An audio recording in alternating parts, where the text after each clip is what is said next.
Bugsy and I'm an addict. I'm going to be reading just for today, August 5th, 2024, The Shape of Our Thoughts, page 227, basic text, page 105. By shaping our thoughts with spiritual ideals, we are freed to become who we want to be. Addiction shaped our thoughts in its own way. Whatever their shape may have once been, they became misshapen once our disease took full sway over our lives. Our obsession with drugs and self molded our moods, our actions, and the very shape of our lives. Each of the spiritual ideals of our program serves to straighten out one or another of the kinks in our thinking that developed in our active addiction. Denial is counteracted by admission, secretiveness by honesty, isolation by fellowship, and despair by faith in a loving higher power. The spiritual ideals we find in recovery are restoring the shape of our thoughts and our lives to their natural condition. And what is that natural condition? It is the condition we truly seek for ourselves, a reflection of our highest dreams. How do we know this? Because our thoughts are being shaped in recovery by the spiritual ideals we find in our developing relationship with the God we've come to understand in NA. No longer does addiction shape our thoughts. Today, our lives are being shaped by our recovery and our higher power. Just for today, I will allow spiritual ideals to shape my thoughts. In that design, I will find the shape of my own higher power. In order to grow, we have to change. And in order to change, we have to grow. If we just sat where we were the moment we put that drug down and we didn't decide to go move on with our lives, we would have no growth. We wouldn't be thriving.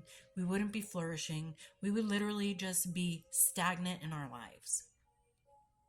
The majestic redwood tree starts out as this tiny little seed, turns into a sapling, and it starts to become this young tree, and then eventually it grows into this ginormous, beautiful, strong tree.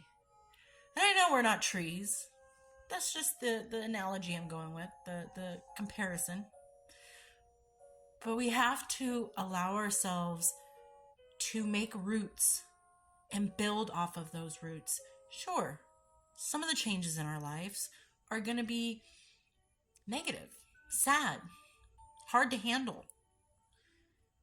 But if you can take those moments and you can build off of those moments into something positive, a learning experience, something that you can teach somebody else, something that you would reflect back on and remember how you felt then compared to how you feel today, it's not all bad. And obviously, the positive changes are just going to help you flourish and just reach for the sky. And you did that. You planted the seed of sobriety and you nurtured it, you watered it, you took care of it, and it slowly grew into a sapling, and then it became this beautiful tree. And the great thing about, in my analogy, a redwood is they last a long time. They continue to grow and thrive and live as long as they have the environment that they need in order to survive. So kind of like that tree, make sure your environment is positive and healthy. And start to tell yourself, I can do this. Because thoughts and words are very powerful. You keep telling yourself, oh, I can't do this. Oh, there's not even worth trying. I'm not even going to go. I don't want to do it.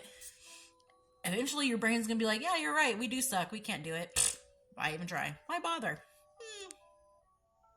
But if you do the opposite of like, I can do this, and even if I can't do it the first time, I'm going to try again. I got this. I'm so excited to learn this. I'm so excited to become this new person. I want to know who I'm going to be. This is amazing. I'm just going to keep going. Your brain's going to go, yeah, let's do this. I got this. And you're just going to keep building your life in the direction you want it to go. And I hope it's up. Because being at the bottom was really dark and lonely. It's lonely at the top too. That's why we help everybody up. You know, people around us, we help them up. When we find success, we bring them with us. We help them get to that point. But it's lonelier at the bottom in a different sense of you can't see anything. You can't really feel anything. You can't see the sky. And it almost seems pointless to survive. But now, We're growing into new people. We're taking what we used to be before our addiction, and we're rediscovering parts of us that we forgot existed. And then we're building off of that and finding parts of us that we never knew could exist. We're discovering things about ourselves that just gets you excited about, oh, what else can I do?